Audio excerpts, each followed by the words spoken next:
Malumunuz çok kısa süre önce kendisini gazeteci olarak tanıtan bir kişinin Türkiye Cumhuriyeti Diyanet İşleri Başkanı'na fare benzetmesi yapması sonrasında konfederasyonumuza bağlı Mil Diyanet Sendikamızın genel başkanı ve yöneticileri bu konuya ilişkin tepkilerini ortaya koydular.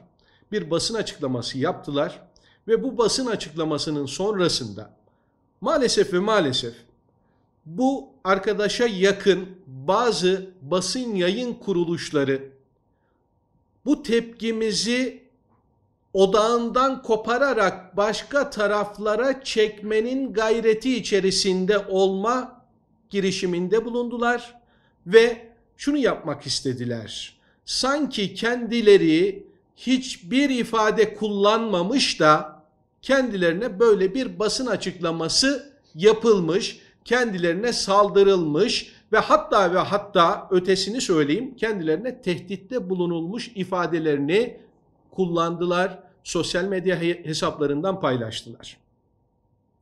Arkadaş, sen Türkiye Cumhuriyeti'nin Diyanet İşleri Başkanı'na fare derken hiç kimse sana herhangi bir cevap vermesin istiyorsun. Birileri cevap verdiğinde de senin özgürlüklerine müdahale ettiklerini ifade ediyorsun. Bu nasıl bir gazeteciliktir? Bu nasıl bir özgürlüktür? Bu nasıl bir demokrasidir? Bu demokrasi ne menen bir şey ki hep sizi korurken bizim değerlerimizi, bizim yaklaşımlarımızı neden korumadığını ben çok merak ediyorum. Arkadaşlarımız kendi kurumlarına ait bir konuyla alakalı olarak kendi kurum başkanlarını savunma hakkını kullanırken bu hakkını özgürlük ve demokrasi olarak saymayanlar ama her konuda fikir sahibi olan sizin gibi gazeteciler her şeyi biliyor, her şey hakkında fikir sahibiler, herkese hakaret etme hakları var, herkese hakaret edebilirler ama onlara birileri cevap vermeye kalkarlarsa onları linç etmeye kalkarsınız. İşte zaten sizin de gerçek yüzünüz bu şekilde ortaya çıkmış oluyor. Biz bir sivil toplum kuruluşuyuz. Bir sivil toplum kuruluşu olarak ülkemizde yaşanan hadiselere ilişkin, bizleri ilgilendiren kısımlarına ilişkin ilgili sendikalarımız tabii ki açıklamalar yapacak, tabii ki sahip çıkacak, tabii ki bu konulara ilişkin görüşlerini beyan edecekler. Hiçbir suç işlemiş değiliz. Hiçbir şekilde kimseyi tehdit etmiş değiliz. Sadece şunu istiyoruz. Açık olun. Neye inanıyorsanız onu söyleyin. İnandığınız değerlere biz de saygı gösterelim. Ama lütfen siz de bizim inandığımız değerlere saygı göstermeyi öğrenin. Bu ülkenin elitisti olmayı, seçkini olma anlayışından artık vazgeçin. Biz de en az sizin kadar bu ülkenin sahipleriyiz. Ve bu ülkenin birer bireyleriyiz ve siz ne kadar söz söyleme hakkına sahipseniz en az biz de size söz söyleme hakkına sahibiz ve bu ülkenin gündemine ilişkin fikirlerimizi beyan etmekte de özgürüz. Bunu da yapmaya devam edeceğiz. O nedenle bir kez daha buradan şunu özet olarak söylemek istiyorum. Bizim hiçbir sendikamız, hiçbir şeyi germe, toplumu gerecek, toplumu kızdıracak, toplumun değer yargılarıyla oynayacak bir açıklama yapmaz. Sadece sizin yapmış olduğunuz terbiyesizliğin karşısında verilmiş olan bir cevap var. Ama siz o kadar alışmışsınız ki herkese hakaret edip hiçbir cevap verilmemesine. Kusura bakmayın, biz bu algıyı artık değiştireceğiz. Arkadaşlar manşet dinci ifadesiyle kendisine hakaret ettiklerini düşünüyorlar. Bugün de kara ses ifadesini kullanmışlar. Kendilerine yanlışlarını söyleyenler kara ses oluyorsa, kendi gibi düşünmeyenler hemen öteki oluyorsa, hani Sizin nerede kaldı özgürlükçülüğünüz? Nerede kaldı demokrasiniz? Sizin işinize geldiğinde, sizin açıklamalarınıza geldiğinde sonuna kadar özgürlük, sapkınlıkları savunacaksınız. Bütün sapkınlıkları destekleyeceksiniz. Sapkınlıklara karşı açıklama yapacağız, karşımıza çıkacaksınız.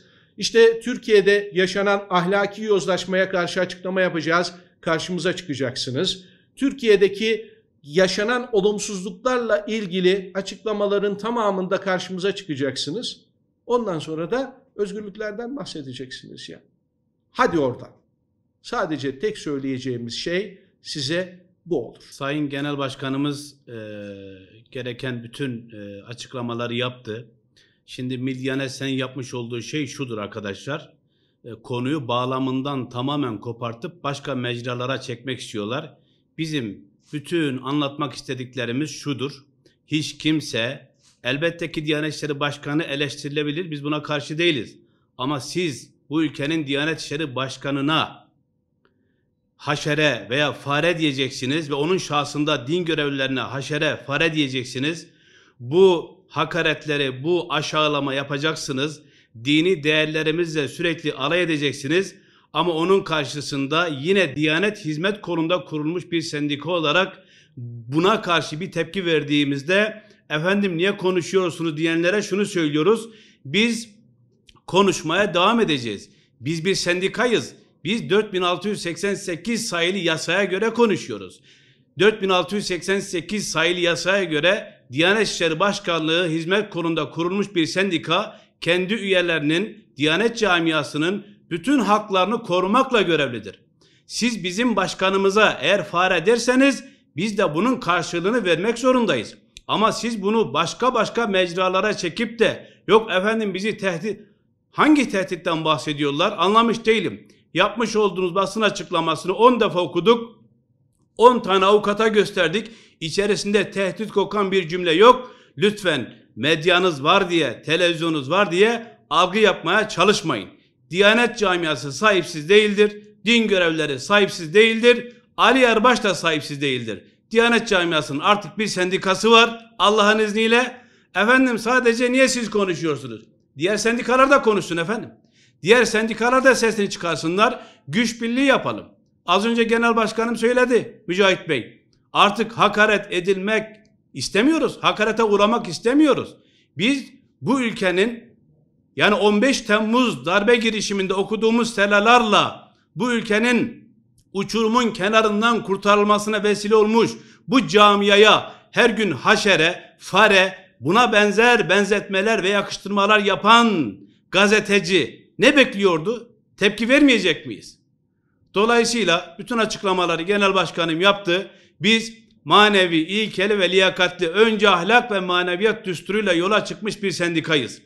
Böyle bir sendikadan da elbette ki beklenen nedir? Kendi başkanına yapılmış bir hakaret olduğu zaman, din görevlilerine, Diyanet camiasına yapılmış bir hakaret olduğu zaman elbette ki bunu savunmaktır, bunu gündeme getirmektir. Biz devletimizin, milletimizin yanındayız. İslam'a 1000 yıl hizmet etmiş bu aziz milletin dini değerleriyle alay eden, aşağılayan kim olursa olsun onlarla mücadelemizi devam ettireceğiz. Hepinize teşekkür ediyorum. Basın mensuplarına teşekkür ediyorum. Sağ olun, var olun.